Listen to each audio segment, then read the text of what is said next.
Okay, we should be recording. Hello, everybody. It's Daphne here from Lore Entertainment. We sitting down with Mr. Mark Dong for our Let's Get Pumped segment. How are you doing? I'm doing well. Thank you for having me. You're welcome. Glad to have you. So, what you been into, Mark? What have I been into? Well, let's see. Um, you mean just for today or just overall? Overall? So overall, just a little things, some of the things that I've been doing lately. I run my own business. I own Dragon's Den Self Defense Academy here in Katy, Texas, and I teach Krav Maga, Brazilian Jiu Jitsu, cardio kickboxing. I also teach firearms training. I do firearms training. Um, I do CHL classes or license to carry classes, as it's called down here in Texas. I also do basic pistol safety. I'm a range safety officer. Let's see, I'm serving in the Texas State Guard. Let's see, I'm a stunt actor. As a matter of fact, once I get off of this, I have an audition for HEB, I believe. It's an HEB commercial that I'm auditioning for. Um, so yeah, just small things. Have you been keeping yourself busy since the strike, the beginning of the strikes? Yes, I am with an agent, so my agency is called the Boyson Agency, and they've been finding us a lot of more commercial work because of the strike. So that's been keeping us busy. A couple weeks ago, I had 4 auditions, so still waiting to hear back from those.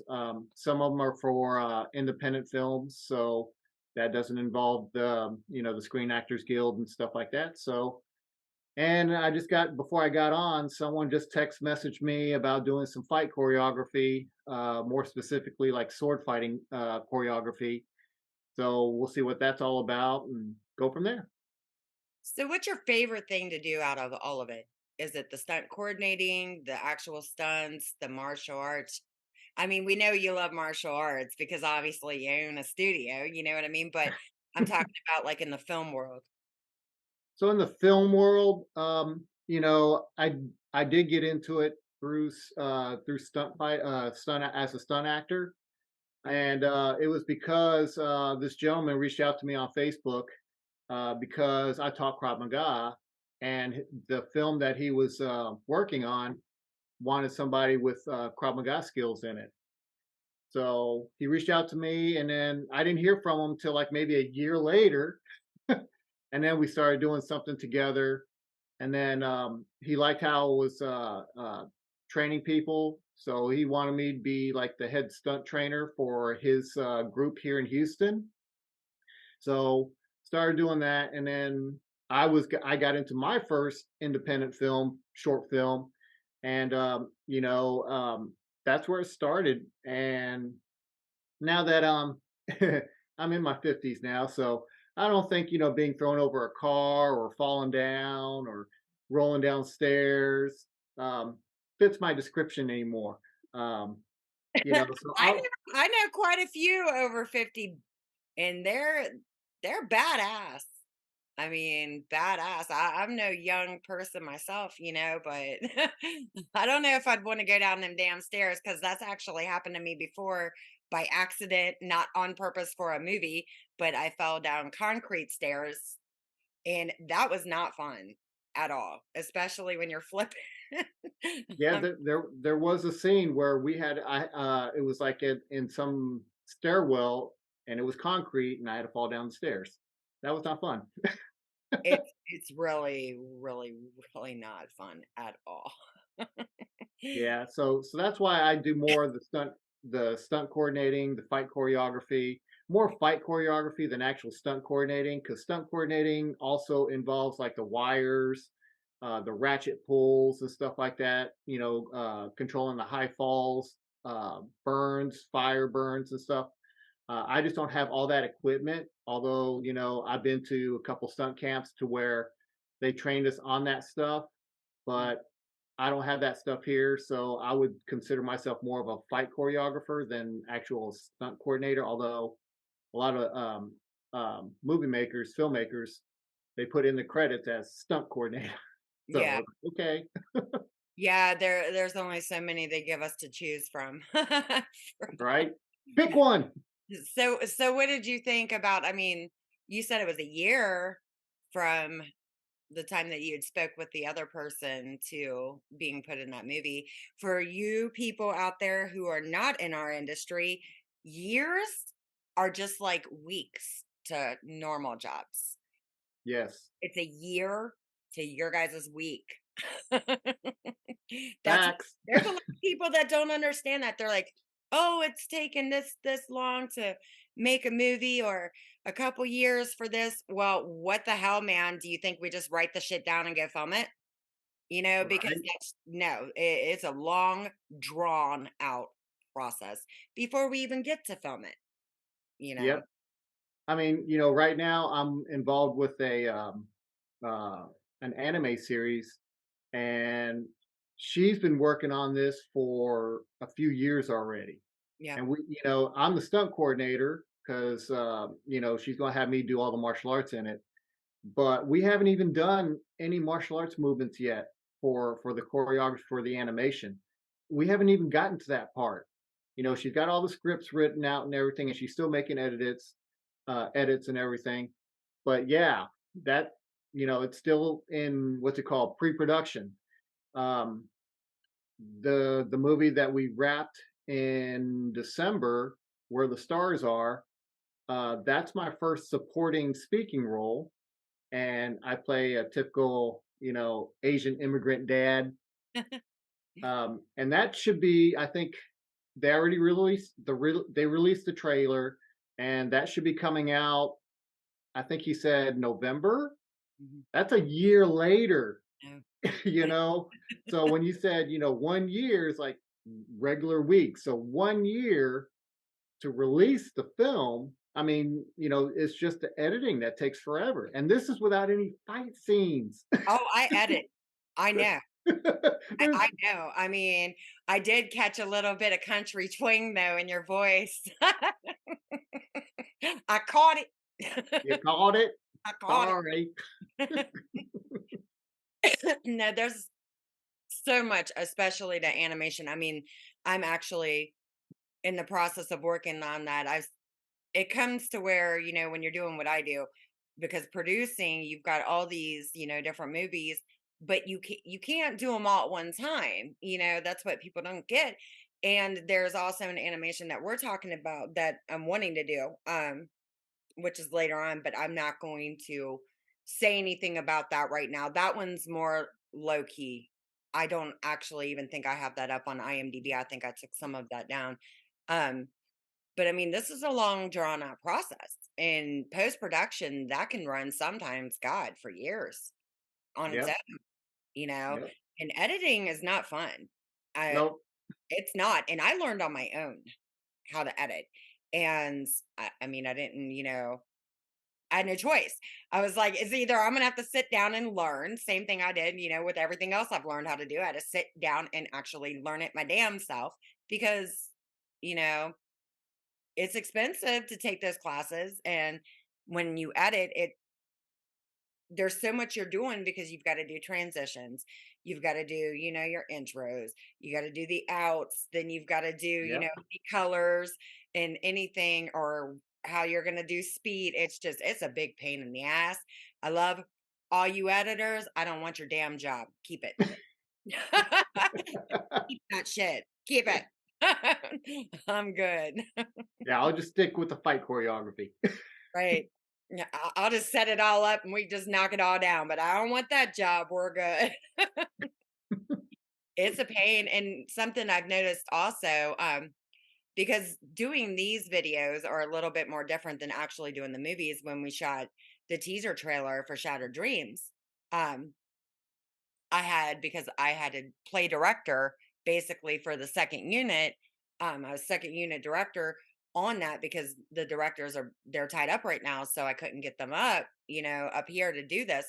And then when they were sending me the waves and all the files and everything else, and then what you don't realize is when you're trying to edit that, you're trying to actually match the sound to the voice, because in the regular picture, you're not hearing anything but black noise. You know what Right. I mean? And it's just it's those what do you call I'm trying to think of how the hell it goes, where it's like the beep, beep, beep, beep, beep, beep, beep, and then you've got like the little black screen. I call it black noise, you know, because the Yeah, actual yeah, sound waves, I call them white noise. That way there I can, because you got to mix the shit. You know what I mean? It's yeah. complicated. I hate it. I hate it. Oh my God, I can't stand that. And if you're even off by like a second, it It turns throws into everything off. a Bruce Lee film because you've got them talking, but then the sound's not gonna catch up for another, 10, 15 seconds before or That's after. where you get all the, the Michael Winslow's like, "Bite Right. me." The bad dubbing, I guess, is called. Oh my god. Yes, it's horrible.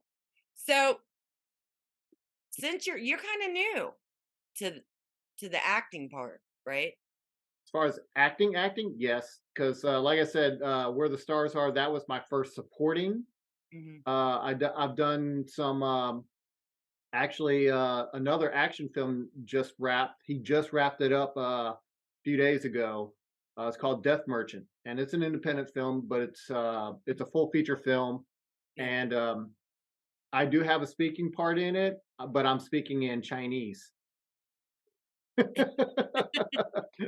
So that's another cool little tidbit, that's coming out soon. And he just wrapped, so now probably be another few months before he gets all the editing right and everything. So, but we've been doing that project for about maybe 3 years. We have Christine Wynn, who came out from LA to do it. She's been in TV shows like CSI and Mhm. a couple other like regular CSI, and I think CSI Miami too. I'm not sure. One of those. But it was really cool to have her on set and everything. Got to work with her a little bit. So pretty cool. Yeah. How long have you owned or well, how long have you owned your studio? Your studio? Since 2011. So 2011, my school was called CrawFit Now. And then 17 started, and then Hurricane Harvey came, and just wiped pretty much all my students out because my school was like a mile away from where it all flooded. Um, and then we recouped a little bit. Then COVID hit, wiped me out. Yeah. And I was like, okay, I'm going to do a rebrand because I want to get rid of the bad juju that's been associated, Harvey, COVID. Let me rebrand. And then now I have the two dragons. Walk around with sage at all times. And I was like, good Lord. It's like, just let me just rebrand and just do something different. And plus, I was in the, I was I was closer into town.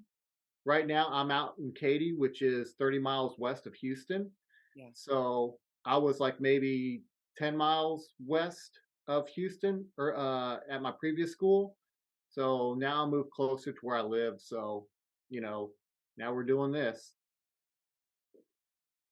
Yeah, I love the waters like down there because like I told you my son's in Fort Hood. My mom actually lives in Pensacola, but the beaches down there, I mean, they're treacherous when it comes to hurricane season, but they are so damn pretty. I mean, that water down there is just so pretty. Especially down in Florida or the whole Gulf of Mexico. It's gorgeous. It's beautiful. Not in Galveston. Really? You don't think so? Galveston, nah. He sent me some video. I've never been there, but like I go to Pensacola a lot. Um, so down there when he took those videos, he'd send them to me. I thought it was actually pretty.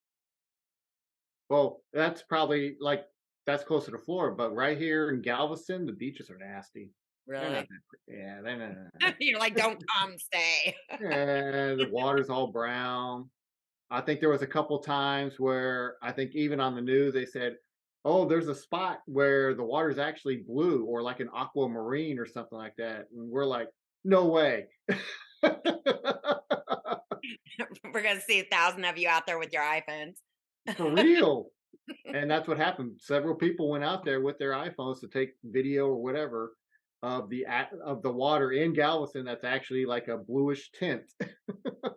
Oh my gosh. So out of everything that you teach, what do you think for somebody who would be coming into martial arts, what do you think would be the hardest for that person to learn? For them to learn the hardest, well, it just depends on how well they how they learn. You know, some are auditory, some are visual, some are proprioceptive. You know, it just depends. And that's my job to figure out how you learn because I can teach Krav Maga, I can teach Brazilian Jiu Jitsu. I've had people come to my school for Brazilian Jiu Jitsu who felt like I broke everything down better than other schools, than Yeah. other instructors. And I've also had some come and tell me, well, I don't really quite understand what you're doing, so then I have to put them into position the proprioceptive way, and then now it's starting to make sense to them. And then I have a couple people who learn by watching me, and it's like they watch me a couple times, boom, they got it. you know I wish I was like that, but you know and then some are, they have to write things down and stuff like that. I wrote stuff down when I was taking Krav Maga training with my instructor from Israel. I would write stuff down, or he had, during our water breaks, we would write stuff down, take notes and stuff like that. This way it sinks in a little bit. So I do, for me, I learn more audio through auditory and visual. Every now and then you have to put my hand into place, move it this way, this way, this way, or what have you, you know. But most of it is more visual and auditory.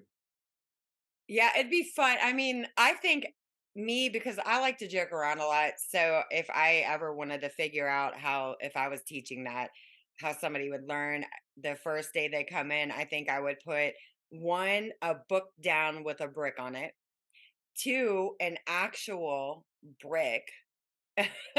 you know, and if they were, the readers, we'd let them read the book. If they were, the hands-on person, maybe put an actual, the brick, let them pick it, just hit them with the damn brick. Be like, hey, we're gonna figure this out. How did Yep. you learn? You might want to write that down on your little notepad so we know how you learn, so you don't be one of the people who actually get hit with the brick. Yep. But I just like to joke around. That's just me. I'd be that person. But I mean, as far as what's the youngest students that you've had in your class? The youngest I've ever had was 4. Wow. But now, like my kids classes that I teach now, I start at 8 and up. You feel like they learn better when they get older? No, it's just more of the growth plates. When they're at a younger age, we have to worry about growth plates. I don't want to mess up their growth plates because if we're sitting here kicking, however many times, in a session or whatever, I don't want one of their legs to be longer than the other because now I'm messing up their growth plates, or their arms or something like that. We're punching. If I ask them, okay, are they right-handed, left-handed? So now they're doing right-handed stuff, and they do the right-handed side more than the left. Well, now you're going to have one shoulder dipper, this action. So it's the growth plates for me that I'm worried about. Mhm. So a lot of times I like to start at 8, um, because most of the growth plates have kind of settled down, but they're still moving. But at least now with the motor development at that age, now they can uh, accommodate for it. Whereas Yeah. at a younger age, they're still figuring out what's going on. Does that make sense? Yeah, I mean that's also that applies to what you're doing, but my own opinion, and it's like that with acting. I feel like because I have kids, everybody knows that. Would I put them in younger now that I know what I know, and what I do?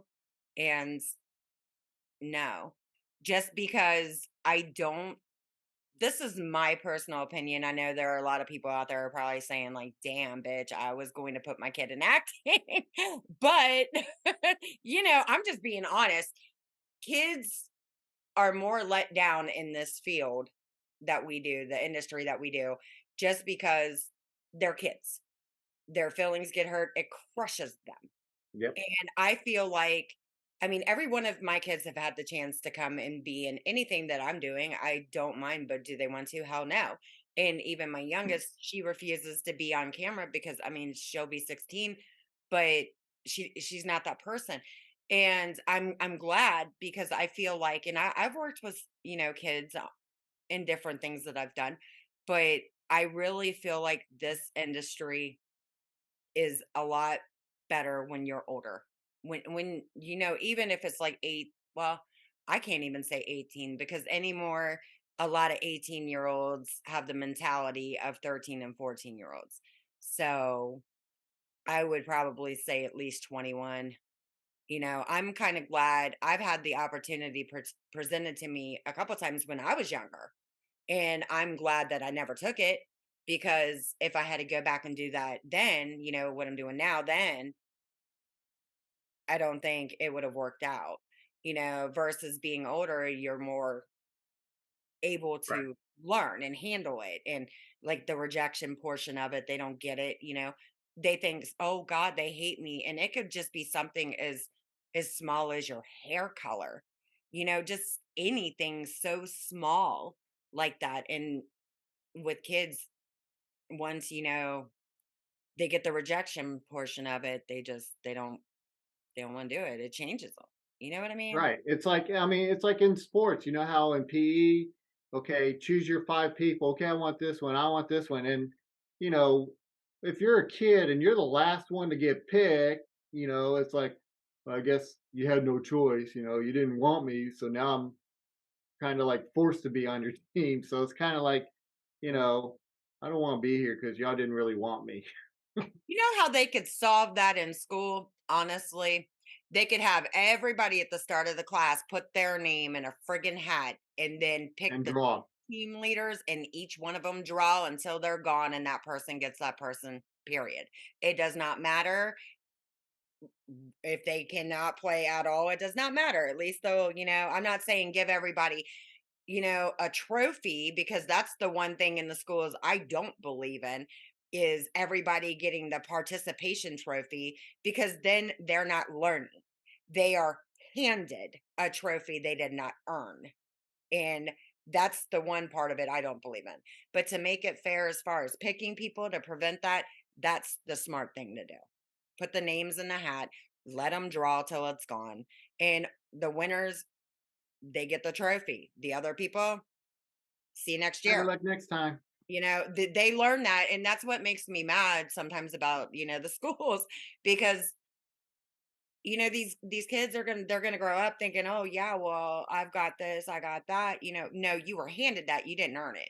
Versus the people who actually worked their ass off and actually did earn it. It's not right. You know, Yep. I mean, I get it. They do it to make it all fair, but then when that person gets older, then they're thinking Where's this my trophy? exactly. That Hey they're boss, where's my trophy for being in the meeting? I didn't right. want to be in this meeting. Where's my participation trophy? Right. And it's not like that in the real world, and they need to teach that shit now. Like Yeah. it's not like that in the real world. When you get 18, I'm sorry, game over. You've got taxes, you've got this, you've got all this other shit. Hello, welcome to the real world. Because now Yep. my grown kids now are like, damn, adulting sucks. You think? But you were in a hurry to be 18, right? you know? Yeah, my both of my boys just moved out. I moved my youngest son to Dallas because he graduated in May from UTSA, and he got a job with Paycom up in Grapevine, I believe. Mhm. So now he's living on his own. So now he's got to pay bills, feed himself. Mhm. No one's here to cook for him or anything, so he's got to figure things out. Same thing with my oldest son, although my oldest son is just maybe 2, 3 miles away. And every other day or every couple of days, he comes home, especially when my wife is home, when she's off. He'll come home for dinner and eat dinner with us. Yeah. But for the most part, yeah, he's on his own too. He's got to pay rent, he's got to pay bills and stuff like that. So, Mhm. you don't get no participation trophies for that. So what do they say when they come home? Like, damn, sometimes I wish I was still young. He hasn't said that yet. So, or yeah, the oldest one hasn't said that yet. I think the youngest one, when he comes home, will be different than the oldest, because the oldest is just around the corner, Yeah. whereas he has to drive 4 to 5 hours to get here. So I think his perspective is going to be a little bit different. Yeah. I hear you on that. I mean, they don't get it. And that kind of stuff, the learning when, as you're getting older, it makes much more sense to just put that kind of stuff back in schools. It really does. And, because that's just the way I feel. The way I learned back then in through college and all that, it's I learned a lot, versus now if somebody handed me something and I know I didn't earn it, I just be like, you know, I don't think I'd feel the same. And adulting, it does suck. Hell, I'm 44 and it's just like I already know. That's the one thing I do know. So, are there like any charities or any like community events that you do with your school? So I do quite a bit with the school. Like currently, right now, I'm doing the Great Cycle Challenge. Um, Actually, I believe my picture was up on the billboard in Times Square when they were running the campaign of all the riders that are riding for the month of September. So it's to raise funds for the Children's Cancer Research Fund, Oh, and it's to help kids fight cancer. So this is my fifth year doing it. So I ride 100 miles in the month. So I do like maybe 5 20-mile rides because that's all I can do. Some of these guys are doing 500,000 miles, and it's like, how are you guys riding 80 miles in one day? Good night. Um, but it is what it is.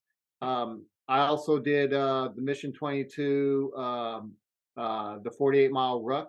That was last year. I did that. I didn't do it this year because my knee was aching. Uh, my knee was, harping at me.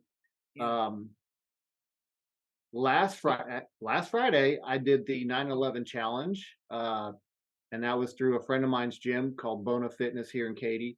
And I did 145 flights. I think we were only supposed to do 110, so got a little overzealous. And I never used a stairmaster before, so I was like, okay, hey, where am I going? Next thing I know, oh, 145. Okay, cool. I think I'm done. But but yeah, I do a lot of things throughout the community. The Susan G. Komen. There's a couple times I've raised money through seminars for the Susan Komen Cancer Research Fund. yeah. Um, let's see, what else have I done? A couple months ago, I did a kids seminar. No, not a kids seminar, a gun defense seminar for former Houston Texans player Amobi Okoye. um, we raised like $200 for his foundation, and he came out. I handed the check to him and stuff like that. That was pretty cool. So we do things throughout the community. I'm always looking to do different types of events and stuff like that. Um, I also just completed the St. Jude's 50 push-ups every day for the month of July. What's August, for the month of August. So that was 1,550 push-ups. I love St. Jude's. I have my favorite charities. St. Jude is definitely one, and then the other would have to be the Wounded Warrior Projects. Mhm. Anything military related. Everybody already knows I'm game. But I mean, St. Jude, that's a hell of a place. Just like Shriners also for the burn victims, and Yeah. that's another good one. But those are just where they go and they help these families and they don't have to worry about nothing, and they're so good in that hospital to where a lot of them do get cured. You know, they're on their game at St. Jude, and I try to give to that one, every year. and I just have, specific charities. And then you've got some charities, they're probably more out there that I have not heard of. I'm making my rounds, trying, figure it out. But I love St. Jude's. They definitely have a good cause. Definitely. Yeah, and Team Red, White, and Blue. I'm part of them. That was part of the 9/11 Stair Challenge was one of the challenges that Team RWB had. Uh, what else did I do with them? I did some other couple other challenges with Team RWB. That's another great organization that likes to do fundraisers and stuff like that. Different types of workout challenges and stuff like that. And it's to raise, help the, veterans and stuff like that, people who served our country, and support them. Mission 22, same thing. I'm also looking to do stuff with the We Defy Foundation. There's a couple of jujitsu schools here in the Houston area that are part of that, and I'm going to try to reach out to them. I know one of the guys. I think he's the head of it here in Sugarland, so I'll reach out to him and see what else I could do to, help out our veterans and stuff like that. And help them out. Hell yeah. Awesome. So before we close out this lovely interview, you can tell everybody what your website is, even though on Lore's website, we will be putting up another link for him, and we'll put that up when we actually put up the interview. We'll make sure we got that. What is your website for anybody in the Houston or further out areas that want training? I can travel. I can travel. You just, pay the, hotel airfare. That's all I ask. And then, I'll hit you with bricks. what are the bricks you were saying? I said he won't hit you with the bricks. Oh, okay. So the website is www.dragonsdensda, that's Sierra Delta Alpha at the end.com. All right. And you can follow me on Instagram at Dragons Den SDA. Same thing on TikTok at Dragons Den SDA. That's awesome. Well, we are definitely going to thank you for coming on the show for sure. Thank you. It was fun. Yeah, I try to keep it fun. I try to keep it real because that's just the way I like it. I prefer real people, not people who are like, you know what I mean? I get you. Real person, damn it. All right. We're going to wrap this up. This is Daphne from Lore saying thank you, Mr. Mark Dong, for being on. And we will see you next time. Bye. All right. Thank y'all.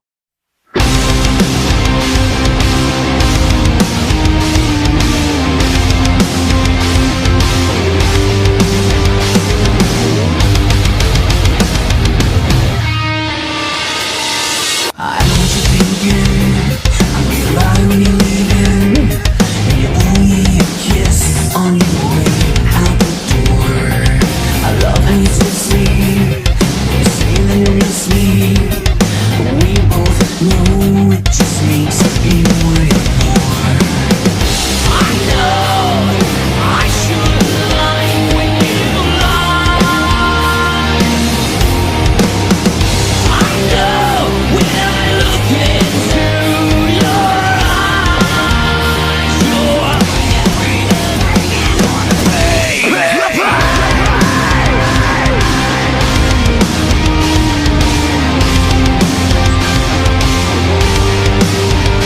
I just love when you kiss me, and you swear that you bless me, and leave me broken, laying on the floor. You know I get the